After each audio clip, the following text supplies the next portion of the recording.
And we're live. It is Friday. It is May 16th. It is the year of our Lord 2025. And I was a very bad boy today. I did not figure out anything useful or interesting to say about May 16th. And there's a good reason for that, however, which was that I was trying to get ChatGPT to produce images of a baby. And sometimes when you do that, you forget to look up May 16th and think about what happened. So I'm going to rely on people in the chat to tell me what happened on May 16th. I'm just going to go on as though look, I have a few things I want to rant about this morning. First of all, May 16th is National Barbecue Day. And it's also National Bike to Work Day, which is harder if you've been stripped of your job because you don't really go to work because Doge has taken your job away. But whatever. If you still have a job, despite the tariffs, despite Doge, by all means, bike to work and buy yourself some barbecue on the way for lunch. Look, the sun is shining this morning. The birds are chirping. It's going to be a great frickin' day, and you are watching Dog Shirt TV, and it is a goddamn revolution in morning television. And one of the revolutionary features, of which there are many, is that when I have a bone to pick with institutions, with people, with primping, self-important intellectuals who flee to Canada and then treat it like a virtue, I'm going to talk about it with... And so we're going to start for a moment by talking about the Yale Three, who are very proud of themselves now for moving to Canada from the highly dangerous perch of tenure at Yale University. So, look, I understand that Tim Snyder is a hero to all my Ukrainian friends, and I'm not above saying that Bloodlands is a wonderful book, and I enjoyed Tim Snyder's lectures on Ukrainian history a great deal. I have also appreciated his very stalwart support of Ukraine over the last several years, which has been very vocal and very public and very important. And so I do not say that this performance was grossly beneath him lightly, but goddamn, this performance was grossly beneath him. And I also can't tell you how many thank you notes I am getting for my column about this the other day, which was honestly restrained given how obnoxious that video was. And so I just want to say to Tim Snyder, to Jason Stanley, and to Marcy Shore, stop. This isn't coming off the way you think it is. You think people are seeing that you've left and saying, oh, what a courageous stand they're taking. And I'm promising you, behind your back, nobody's saying that. They're saying, and just trust me on this, I'm not trying to humiliate you. I'm giving you good advice. Nobody is impressed. Nobody begrudges you moving to Toronto. As Groucho Marx once sang, it's better to run to Toronto than to live in a place you don't want to. So, look, you're going to live wherever you live. No one's begrudging you that. No one's saying you must stay and fight if you're scared. Like, no one's saying that. Don't turn it into a theatrical exercise in Hannah Arendt chic. Just don't do it. You live where you want to live. You teach where you want to teach. But if you go virtue signaling about it and ask everybody to congratulate you for giving up on America, people are going to get pissed off. And let me just say that I'm one of them. And I will also say this, being a Yale professor with tenure is not an at-risk position. You are not the ones who are going to get stopped at the airport or sent to El Salvador, and you're not going to get picked up on the street by, you're the people who should be taking risks in order so that others who are actually vulnerable don't have to. And I say that as somebody who doesn't have tenure and is out with a laser projector, sometimes not entirely sure whether I'm within the bounds of the law, always trying to stay within the bounds of the law, but you don't know what reaction on a given building is going to be until you try it. And so I'm just saying, you're not Rameza Ozturk. You're not Mr.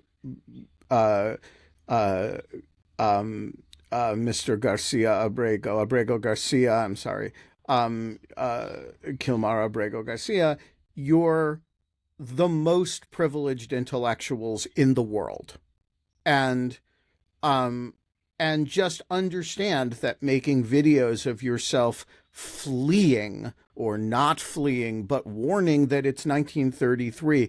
If it were 1933, you would already be in Dachau, right? Dachau is created almost immediately upon Hitler's rise to power. It's not 1933. That's not high praise. It's not, like to say something is not 1933. It's that's it's a bare minimum standard. It's not 1933, and whatever you think, however important you think your work is, they're not coming for people like you. Okay, so that's angry rant number one. Angry rant number two.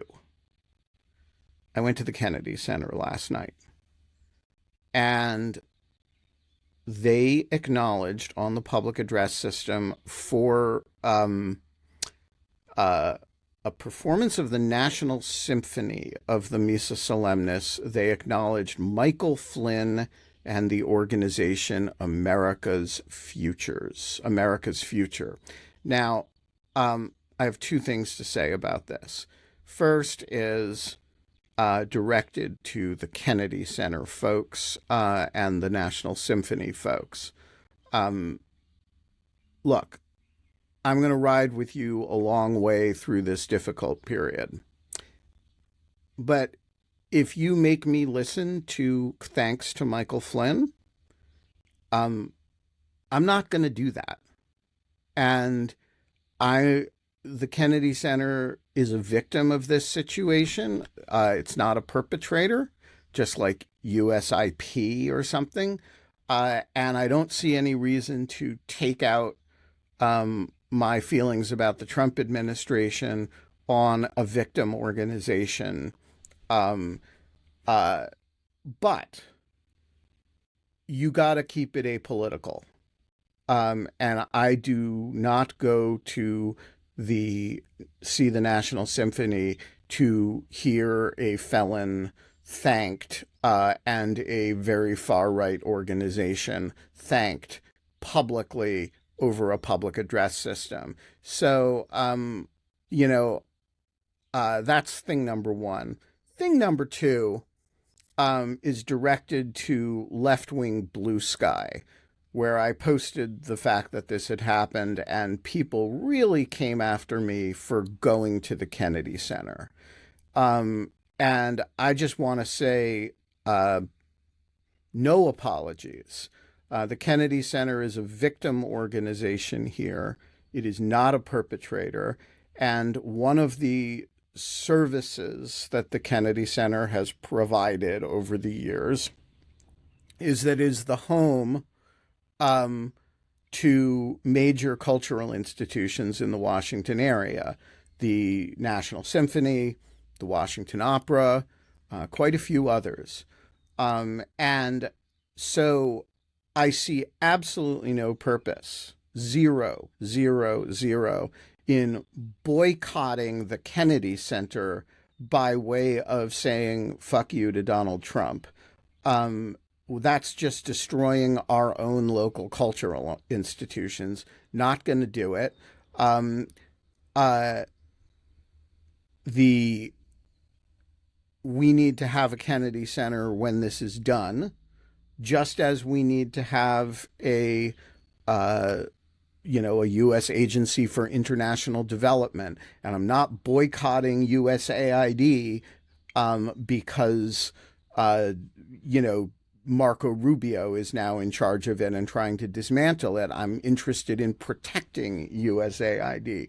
And so when the National Symphony Orchestra performs a piece that I love in a venue that is a home of major cultural institutions in my city, yes, I'm going to go, and no, I'm not going to apologize for it. So to everybody on Blue Sky who's yelling at me about this,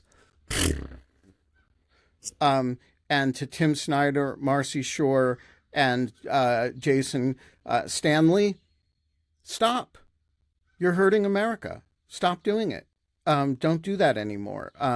Move to Canada, do whatever you need to do, but just don't pretend your psychodramas about this are so important, and don't ask me for my congratulations.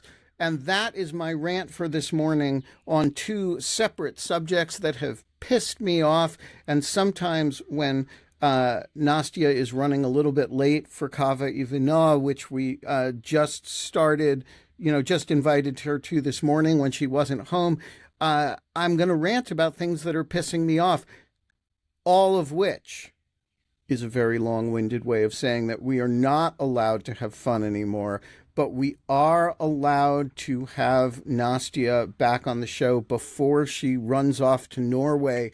But I gotta start, Nastia, with Norway drama involving Ukrainians, not you, but give us the dish on the Human Rights Foundation and Some drama.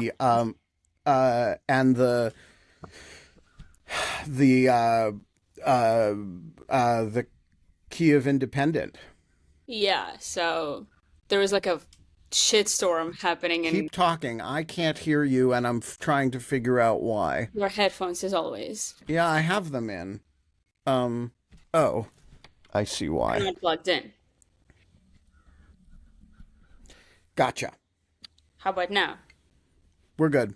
Okay, so there's a shitstorm happening in Ukraine. I think yesterday evening, the chief editor of the Kyiv Independent, which I used to work for, Olga Rudenko is the chief editor. She And will, just to give folks a little bit of background, she's a very impressive woman. Used to run the Kiev Post, and when the Kiev Post got taken over by a less than fully attractive owner, she led the entire staff out the door. it was actually kind of even more impressive than that because when the Kyiv Post got destroyed, she sort of quit and she was in Chicago doing like basically like a sabbatical kind of, she's been in the job for like a decade, so she went to do a fellowship and like figure out if she wants to even come back to journalism. And then when she's in Chicago, this shit starts happening and people are texting her and she's like, well, the team needs a leader. I kind of have to come and do this, and people really wanted her to. So she So starts this new organization, the Kiev Independent, it was really and crazy at times. young little intern Nastia. I Uh, was already a journalist. I was you a were, you, I oh, I was a thought you, writer. I Yeah, thought you were an intern at the time, but I was a baby, but you were like 19 or something. yeah, it was kind of absurd. Follows her out the door to the new Kiev Independent, um, I was already a like staff a writer. duckling. I pretty much Follow- that's what happened. But I know I was an intern for like a month and a half or 2 months, and then I asked for a job, and they gave me the job, and I was a staff writer. Please. Okay. So anyway, this woman, my former boss, publishes this very long Facebook post. Ukrainians primarily communicate on Facebook. Our civil societies on Facebook. Yeah, I know it's weird for people, but that's how it is. I love it. I do. We I haven't actually really discovered Twitter yet. It's no. kind of niche. So it's too late. Yeah, clearly. Because but I think it's great that everybody's on Facebook Yeah, because it's the only reason I'm still on Facebook is to communicate with Ukrainians. because of Uh, us. yeah, and having one place where everybody is. I don't care if it's Blue Sky or Facebook or as long as it's not TikTok.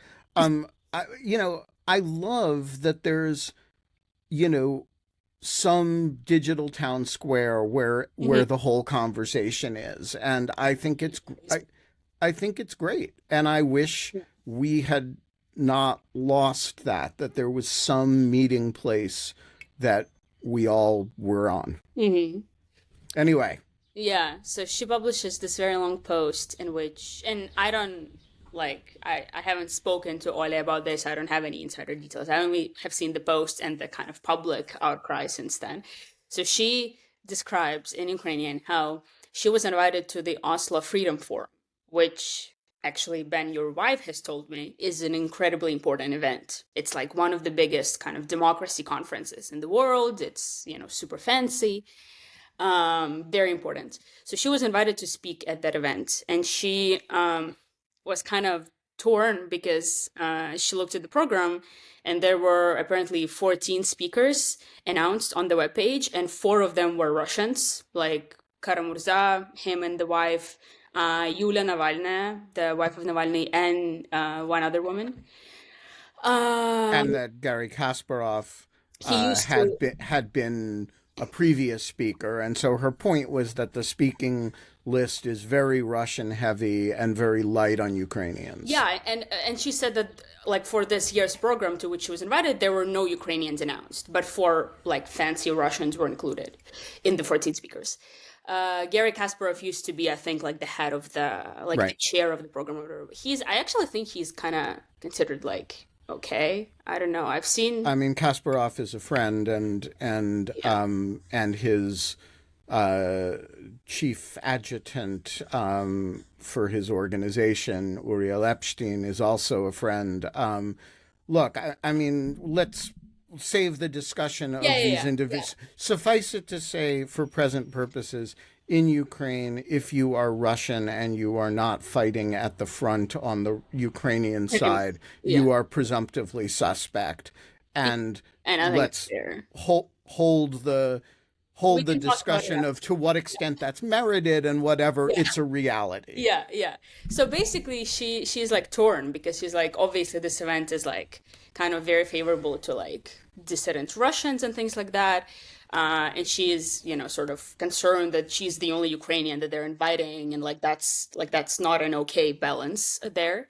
But at the same time, she's like, well, if they don't have any other Ukrainian speakers, this is a very important opportunity for me to kind of balance it out at least a little bit. So she responds to that email invitation, according to her post, and she's like, I could come, but she basically told them her frustrations. She said that, she is kind of unhappy about the balance of, the representation of Ukrainian and Russian speakers. She said she offered to help them find more Ukrainian guests. And she said that, like, she's unhappy about this arrangement. And if she comes, she will speak about that openly at whatever panel they put her on. So this forum was organized by a Human Rights Foundation. That's literally the name. It's kind of a really bad name if you ask me.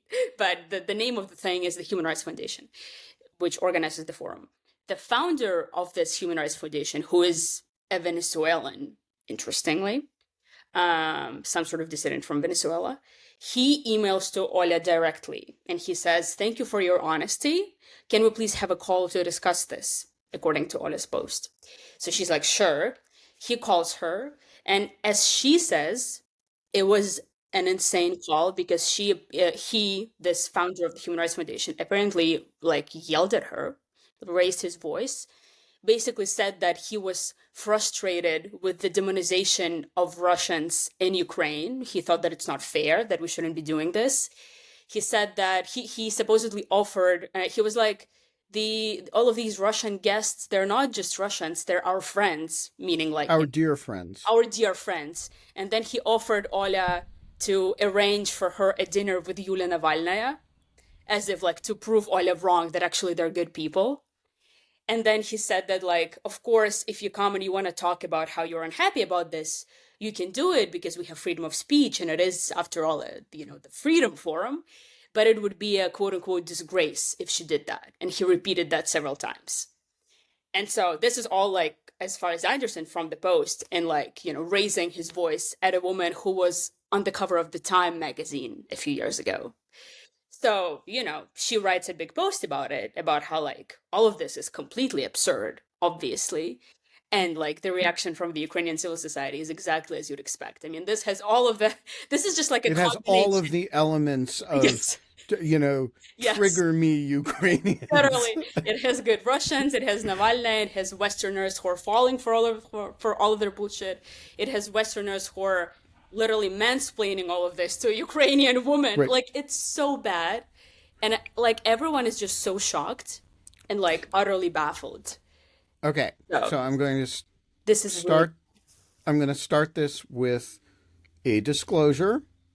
As I believe in good Russians, and I'm gonna abstain. I'm gonna plead. No. I'm just saying, like, and I say that as somebody who, whenever I do an event, and by the way, all the Ukrainians who say they don't believe in good Russians also believe in good Russians. It's a public facing. It's a public thing. So we have this. Great. Every time, in the Ukrainian community in Washington and everywhere else, there are adopted Russians, who are, just understood to be okay. Literally, the Kyiv Independent has a Russian journalist there. Yeah, I mean, so let me. He moved from Russia in 2014. Let me decode the real Ukrainian message in this from the rhetoric, because it's actually hard for Americans to understand, Westerners and Norwegians to understand this. Yeah. Ukrainians aren't really saying there are no good Russians. What they're saying is, we don't want to be lectured about our reality by any Russians. If you want to join us, come join us. Why? And, some of the people I know in Washington who are Russian they're some of the most committed people on the Ukrainian side. They don't put them forward as the leadership. That's important. It's really important. They don't take up space in the conversation. And they show up to support Ukrainian protests, Ukrainian activities, and they do it, and then they don't ask Ukrainians to show up for theirs. So when they show up at the Russian embassy to do their own anti-regime stuff, they don't expect a bunch of Ukrainians to show up in support of the Navalny movement. And it's a really delicate and important balance that they're striking. And the liberal Russian leadership, because of the nature of the constituency that it's trying to talk to, it can't do this. And because it's got to talk to a domestic constituency. And because of that, it can never speak in a fashion that Ukrainians can reasonably be expected to accept. This is very important. And so they don't. and Ukrainians don't look at Yulia Navalnaya the way, say, I do. And they shouldn't You be. look at her. What? I look at her as a courageous dissident. You I know, don't. she is kind of like she's objectively problematic. We've talked about this. Her Yeah. statement, So you know, the ethnic minorities in Russia and stuff. So look, I believe that lots of people who have important roles to play have problematic views on all kinds of things. And I'm not asking for, I'm not asking for somebody's views of Russia to be the same as mine. I'm asking them to play a constructive role in the context that they live, and I can argue about other things with them later. Now, I don't expect Ukrainians to take that view, and I do think it is outrageous for an organization in Norway to stack its speaker program with Russians and not have and and expect Ukrainians to engage with those Russians as though they were, Like an equal kind of part of the well, like and that's something that's really annoying to Ukrainians when it's like people on both sides are dying. Let's have a dialogue with a Ukrainian and a Russian to talk about how they're both suffering. Like that's yeah, I mean, so like first of all, no Russian politician or opposition figure should engage on that basis. hmm I mean, if you want to engage on the basis of, um, you know, Putin is oppressing people, suppressing opposition domestically, and invading other countries and killing large numbers of people. Let's have a panel in which we discuss both domestic repression, which is going to be a matter that Russians have a certain expertise in, and the overseas stuff. But there's too much of a temptation to see the good Russians as representing Russia in a external conversation. Their role is to represent the Russian opposition in a domestic context. And so and and then there's the mansplaining matter, which is yeah. that the idea that this This person called her and like and told lectured her, on it. yeah, I mean, that's really hard to understand. And I'm just, you know, completely sympathetic with her sense of, wait a minute, when That did you get the right to tell me who to engage with on what basis? yeah. I mean, but also like this is so stupid from a PR perspective. Like everyone has called on Ola to like I literally commented on her Facebook post and like 300 people liked my comment being like translate this into English. Like people has to know this stuff, you know? So apparently like I really hope that she's gonna make it either into an op-ed or something else and people are gonna know that this is what happened. Like what did this person think was gonna happen when he yelled at a journalist?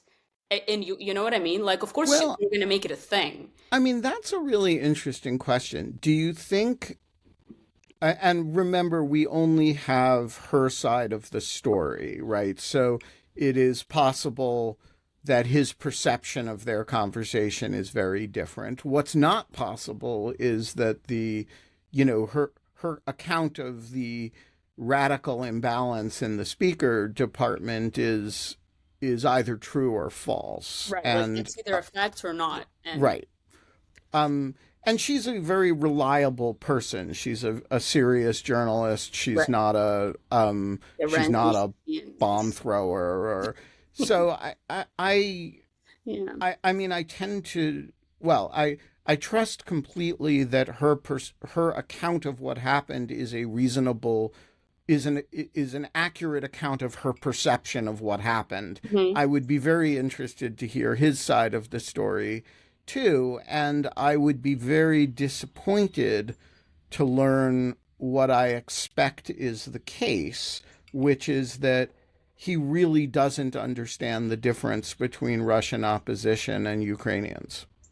and he Yeah, sees this as um, you know, an a situation in which Ukrainians are just unreasonably totalizing their distaste for Putin against all of Russia, and it's a kind of a, and that's this is what a lot of actually, people think in the West.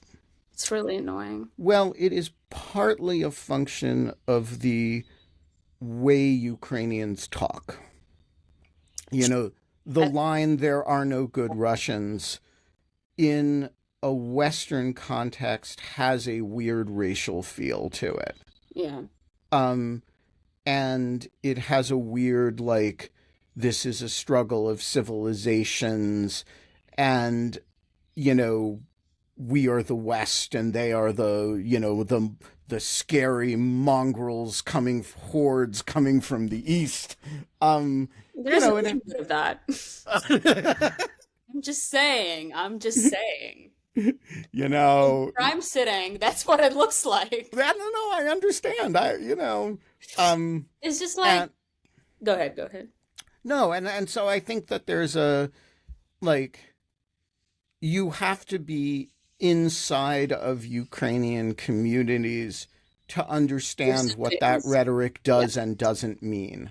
Um, yeah. and I think it took me, I would say, 2 years to start to understand it, and I still don't know when people are being unreasonable and when they're being reasonable. And I think if you're a Venezuelan living in Norway, No, I think he or lives in Los Angeles. That's what Ola said in her post. okay, well, Basically, no, yeah. So which I makes think it so much worse. I mean, if you're the head of the Human Rights Foundation and you haven't spent a lot of time with Ukrainians, um, I think it is fair to say you can't be expected to understand the code, but you also uh, shouldn't be uh, shouldn't be mansplaining the code to a Ukrainian journalist, which also I shouldn't be. So since I am currently mansplaining the code to Nastia.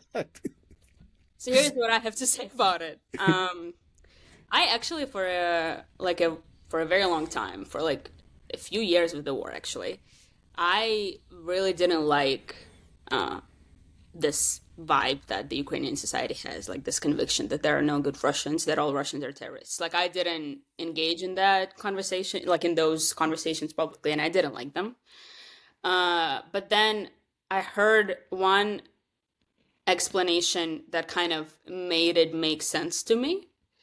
Um, One Ukrainian journalist, I think, put it very well. He said that, because there would be all of these like various instances of like dehumanization of Russians, like that the only good Russians are dead Russians, meaning, the dead Russian soldiers on the front line and things like that, and all of that stuff. And And by the way, when you say that to an American, that has a very specific valence in American history, which is the only good Indian is a dead Indian, referring to, murderous bands of people in the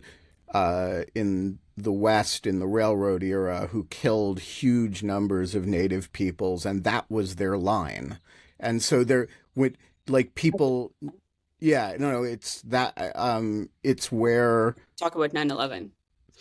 no, no, no, it's much older than that. But the only good blank is a dead blank, I think, comes from US history originally, and it's really racial. Yeah. Um and so people I can didn't, be Ukrainians don't know this, I'm sure. I know. People can be totally forgiven for Yeah. not knowing. It's a completely different cultural Yeah. context, but let me look up to make sure that I'm right while you're talking. Yeah. And there is also, so there's a difference with this American history and what's happening in Ukraine. So how this Ukrainian journalist talked about it, he was asked in an interview, like, what do you think of this kind of the public dehumanization that's happening and things like that? And he said that for him, this rhetoric becomes problematic when it translates into action. Like if we start seeing the Ukrainian troops committing, like, for example, Ukrainian troops coming to Kursk and committing war crimes against civilian Russians, like raping women, like killing people because they feel this hatred and they dehumanize Russians. If we start seeing Ukrainians abroad, I don't know, attacking, hunting down like the Russian civilians, or hearing somebody speak Russian and like physically assaulting them abroad. Like, if we see that happen, then it would mean that this rhetoric is crossing a line and it's a real problem that has to be addressed. Or, so there's that. And then also, when the Ukrainian government starts engaging in that on a government level, on an official level. So those two things would be a sign of like, okay, this is crossing a line that has to stop. But neither of those things have happened, which is true. Like, we're not seeing any sort of mass war crimes happening in relation to Russian civilians. We're not seeing Zelensky talk about, all Russians being terrorists and like there are no civilians living on the Russian territory and things like that. Like, that's just not happening, which means that this rhetoric is just a psychological response from Ukrainians. And it's just a way for us to cope with the shit that we're living through every day. Like, it doesn't have, like, the only negative consequence it has is that the Russians get mad at us. Well, we don't give a fuck. Excuse my language. And so, like, that's the only really true kind of consequence. And so then why is it really a problem? Right? And so that made it, that kind of like, that's how I explained that to myself. And that, like, that makes sense to me.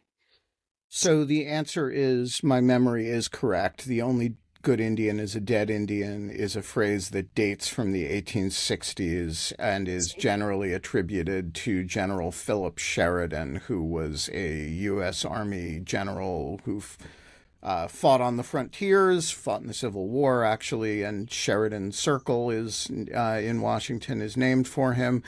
He was a famous, among other things, Indian genocide guy.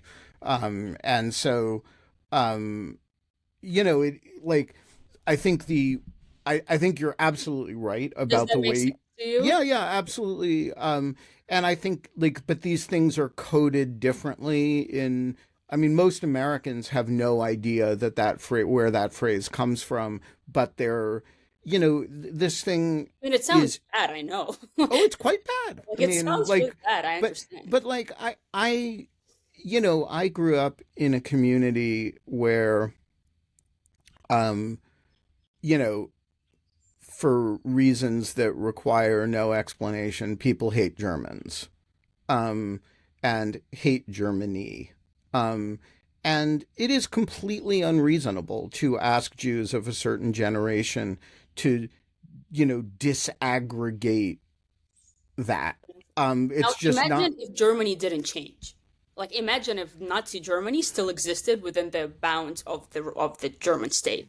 Yeah, so there's a very interesting um uh the if this is 1943, um having a bunch of having your Oslo Freedom Forum stacked with, you know okay, Dietrich Bonhoeffer, very courageous guy. I'm, wonderful opposition figure.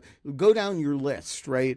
And then, by the way, one of them is von Stauffenberg, right? Who's basically a German nationalist, but he did try to kill Hitler. So, there's Exactly. that, right? Right. And treating those Or people. putting like a German civilian and a Jew on the same panel to talk about. Exactly. I was going to say you have your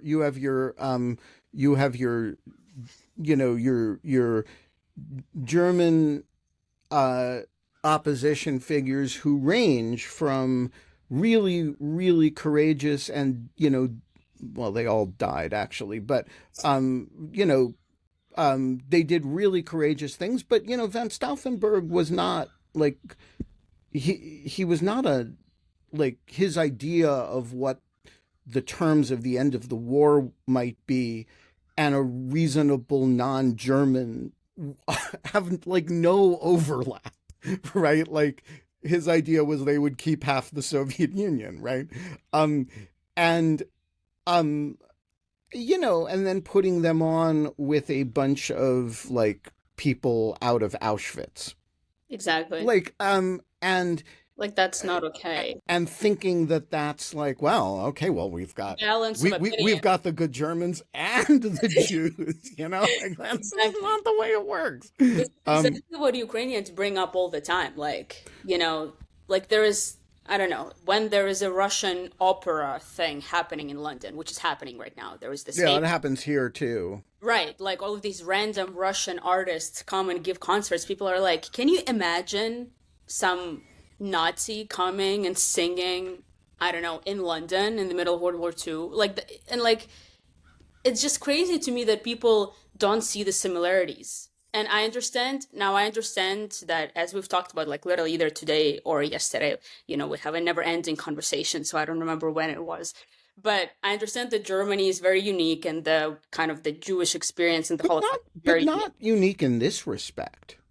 I But mean, I mean, like, I'm not like trying to say that what's happening in Ukraine is amounting to that. Like, that's not no, but that's not the standard, okay. right? Like, I'm you just saying know, that Germany was waging a total war and a shit ton of civilians were engaged in it. And Russia is doing something extremely similar right now. And for some yes, reason, people can't see it. well, and also that look, they are the key similarity for purposes of cultural events is that they are draping themselves in they are justifying their current activity on the basis of certain nationalist claims that sound amongst elsewhere in these cultural things. Hmm. And so the question is, do you want to engage in those cultural activities on their terms with their artists who are, in some cases, actively supporting the Yeah, war more and often than not. performing in occupied Yes. territories? Or have like And medals from Putin and stuff.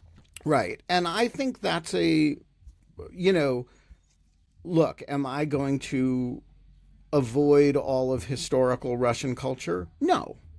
Am I going to, you know, not engage it in public, at least when performed by active supporters of the regime? That's not Yes. much to ask. Like, Right.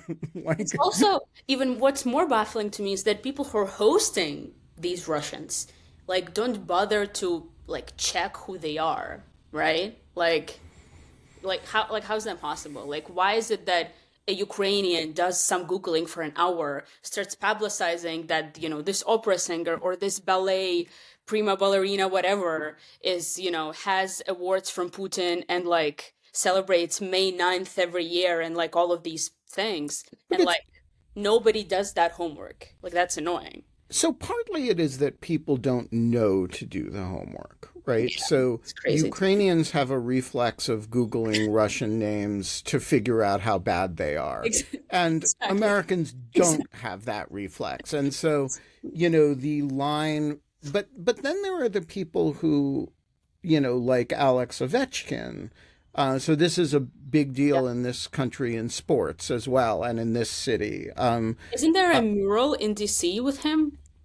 I Oh, saw that on Marichka's Instagram. there's lots of pro Ovechkin stuff in DC because he's the all-time scoring leader now in the NHL, and he's for us.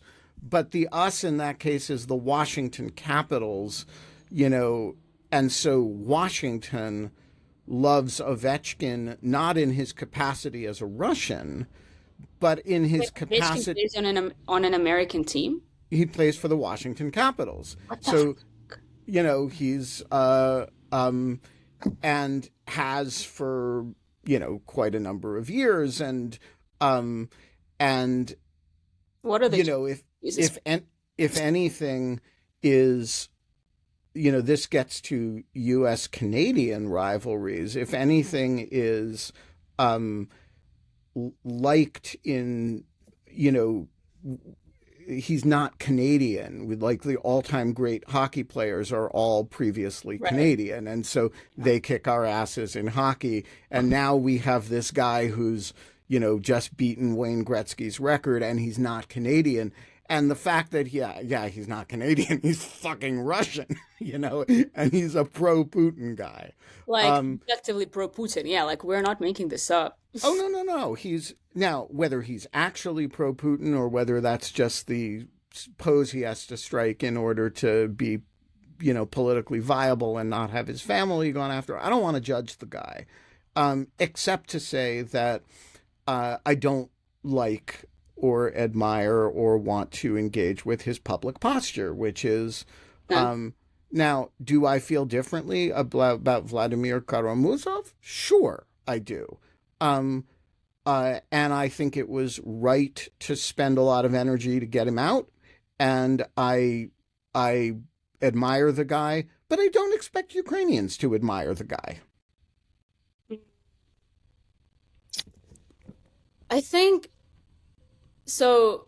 I think a lot of it is like about a lot of it is about like the public politics of it, right? And a lot of it is about how Russians and Ukrainians act in public and what they say in public. So I can totally see, you know, like I've seen this before where like a Russian dissident journalist who like, I don't know, now lives in New York or something and is the kind of person who Ukrainians would usually kind of smirk at and try to find some dirt on them to make them to like prove that he's not a good Russian. I then, would see that Russian dissident journalist engage with famous Ukrainian journalist like on a Facebook post, like comment something, and a Ukrainian journalist kind of like positively responding to it, which to me says that okay, they're friends. And it's like we kind of like it's an unspoken thing, like okay, they're friends like in private, but they would never like talk about it in Right. public because they understand the politics of it. And and so and that's exactly what you've said, that like Ukrainians who talk about all Russians being bad, but then also them engaging with Russians privately. And And or so even publicly, but in a so there's this guy in Washington who I'm gonna just as a precaution keep his name out of things. But he's a idea who you're talking about. no, you'll I don't know if you've ever met him, but he's a big Ukraine supporter. He rides around Washington with a giant Ukrainian flag on his bicycle, and he has the coolest license plate, which is the three letters of the Ukrainian armed forces. Uh, And he is Russian. And he spends his time taking care of Ukrainian veterans who've had, amputations and bringing them to Walter Reed. And, no, he's super committed. He's also, but he never puts himself forward as, somebody who speaks for, the community. He's at every single one. He's completely welcomed. Everybody treats him as, one of the gang. And he's even thought of as an important moral leadership figure. I mean, but, so like the problem is not Russians. The problem is, it's not actually an all Russian thing. The problem is Russians who lecture Ukrainians about their own good. exactly. So like if you're a Russian who's quietly supporting Ukraine and, doing whatever it is that you can within the bounds of your lifestyle and life or whatnot, and you don't make yourself, like if you don't take up space in the public conversation and you don't get mad at the phrase all Russians are bad because you know the nuance and you know that this is just the time when like, when things are this way, then like that's one thing. But if you're someone from the, I don't know, Russian opposition who chooses to, and there are many of them like this, who choose to actively criticize the Ukrainian community for being so rude towards Russians in exile because they have it so hard as well. Like if you're choosing to engage in that, like that's a really big problem. And I think a lot of it is about, as I've said, taking up space because, and especially within the cultural community, like Ukrainians feel, rightfully so, that like we haven't been given enough space in the international conversation in every field, like whether you look at, I don't know, literature and like music, ballet, sports, like all of that has always been predominantly about Russia and Russians. And Even to the point of turning Ukrainians into Russians. exactly right. I So mean, so yeah, the most important example of this is the fight over Gogol.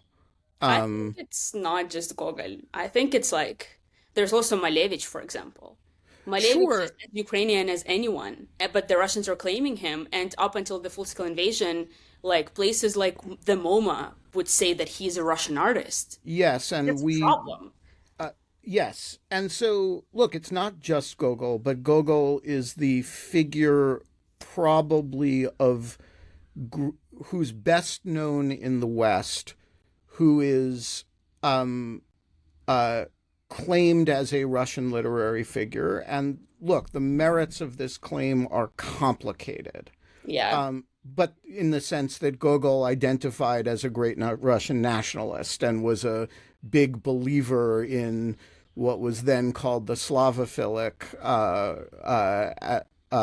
which meant, he believed in the one czar and, all the bullshit of Russian nationalism he really bought.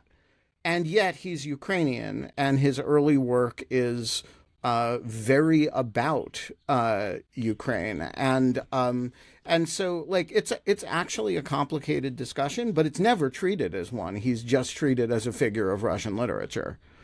It's like imagine like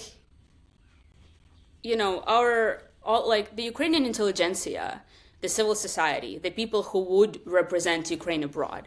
Over the centuries, they've literally just been destroyed, killed, shot, murdered, like full stop, by Russians. And instead of all of those people, the Russians, like literally Russian artists, were representing all of us, like this whole region, this whole Eastern European They're region. quaint peasants with Yes, with exactly. with adorable costumes and And customs. accents and, Yeah. very folklore kind of thing. Yeah, so the Russians from Moscow would represent all of us because our guys were murdered. Now, imagine the parallels. In this war, a lot of members of the artistic community have joined the army and have died. And so imagine how Ukrainians must feel when some conference in Paris or some event in, I don't know, London chooses to platform Russian dissidents who are writing some shit about I don't know what and like don't invite the Ukrainians. And we're like, guys, like really? Like you've been taking up space on the international stage for hundreds of years. Like give us some air, right? Like Yeah, and now that's part of it. I want to say one thing in potential defense of the Oslo Freedom Forum here, Oh, which Jesus. Okay. so just one, I'm not sure this is right, Okay. but one possibility, Of speech. which is, um, you know, as I understand their historical mission, and they're about internal sort of dissent within countries. They're not they're not focused on interstate conflict as a general matter. And so it's possible they could say, hey, we haven't featured Ukrainians because, Ukraine is a functioning democracy, and, whatever criticisms one has of Volodymyr Zelensky, he's not jailing his political opponents. He's not forcibly Just say sanctioning them, but that's no biggie. but look, that stuff is minor compared to what's going on in Yeah, Russia. of course. And so to the extent that we're an organization that honors and talks about domestic dissent Yeah. and is a human rights organization that's about, sort of democracy, you guys aren't the problem. And Russian dissidents, there is no analog to Yeah. Vladimir Karamurza in Ukraine because Ukraine doesn't lock up its political opposition. I'm sure that that's part of the thing because the one time that I was in Norway, I was at a media conference organized by the Fritt Ord Foundation, which is this really important Norwegian media organization. And I was one of the two Ukrainians in the entire conference. And the conference featured like the chief editors of every Russian independent media in exile, Medusa, like all of them. And I was also kind of mad about it. But it was primarily because the angle was like like the media fighting against authoritarians in their own Right. country. Like that was kind of the angle. And so they brought me for at least some balance because they understood that like we can't really have all of these Russians and no Ukrainians. This was already during the full-scale invasion. So, I'm sure that's part of the explanation, but they gotta understand the optics. Like, Yes. And I also think there's one other factor which is particular to the Norwegians, I was which just gonna is bring that up. yeah, which is that, they have their own border with Russia, their own issues with Russia, and so their interest in the Russian opposition is a legitimate organic thing. That said, there is no excuse for not having a significant Ukrainian presence at something like this, and there's really no excuse for yelling at people who raise the issue. I mean, Um, Before we run out of time, Nastia, yeah. you are on your way to a conference in Norway. Um, So everything we've just talked about doesn't make me feel all that fucking great, to be honest. well, Um, so are you going to write a letter to the organizers of the conference you're going to, pointing they out have no Russians there, that so you are the only Ukrainian and you're going to be right on the Russian border and, you know, I'm scared. I'm like, if I talk shit about the Russians, there is the FSB in this room probably. There are also Norwegians who love the Russians. Like, this is just not a welcoming environment for me to talk about, the Bolshoi theater being evil. Like, this is just not gonna go well. so tell us about the conference you're going to.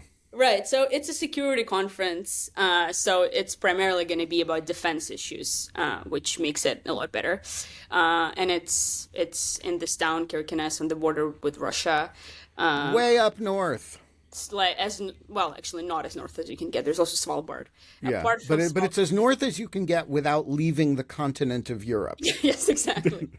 And so it's like really kind of surprisingly really fancy. Like the prime minister of Norway is going to be there, like a bunch of cabinet people, the defense minister, the foreign, like every important person from the Norwegian government is going to be there. So I'm really excited, and it's actually great that they're having me because like they didn't necessarily have to have me. Like I kind of bullshitted my way onto that conference because I really wanted to come to Kirkenes. But it's great. I'm gonna And like are you going to do Dog Shirt TV from Kirkenes. Kirkenes? I might, yeah, we could I do think that. I think we've only ever had one show from above the Arctic Circle, which was of course with Mina Olander. Yes. Um, Oh, we should do it with her as well if we have yeah, to. she's going to be there too. So you You guys, guys should yeah, figure out the day that you want to do an do Arctic. with an appropriate Arctic background. Okay, we can just And go to the Russian border and yeah, like, you should do a show from the Russian border. Although it'd be real, it'll no, we'll have to figure out something dramatic. With Russia in the background from NATO territory in the high Arctic. really do. It's going to be awesome. Yeah. Um, all There's right. going to be the Ukraine's ambassador to Norway. So there's going to be two of us. Yay. Excellent. Go Ukraine. Um, all right. We are going to wrap up. Yeah, This one John next. Hawkinson. John says in the chat, sadly, no lasers. So here's the problem with lasers into Russian territory. There's a midnight sun. Yes. We like it's the Yes. time of year where you actually I would have flown out to Kirkenes just to do, a Putin Huilo projection onto Russian soil, but I couldn't do it because it's going to be broad daylight 24 Well, hours a day. it says the weather app says that the sunset is at 11:30 p.m. and the sunrise is at 12:30 a.m. So maybe Yeah. there's a 40-minute. So wait, no, but the Yeah. sun sets, but you'll find It that doesn't really. it never gets dark, and Yeah. so you have an hour of dusk, Yeah. and I can't project in the dusk. All right, we're gonna leave it there. Nastia, thank you for helping me fritter away an hour of everybody's time. The next Didn't time, even mention the first negotiations between Ukraine and Russia that are happening. yeah, and like It's in a word, how did they go? absolutely nothing happened. Right, They that's got why we into a didn't room talk. for an hour and they left without an agreement. Right. Ukrainian policy, the great diplomatic rope-a-dope. Folks, we're going to be back. It's going to be Monday. I have no idea who the co-host is going to be. I have no idea who the guest is going to be. We're gonna figure something out, and maybe Tim Snyder. Don't give me anything to yell at you about on Monday. All right. Talk to you later.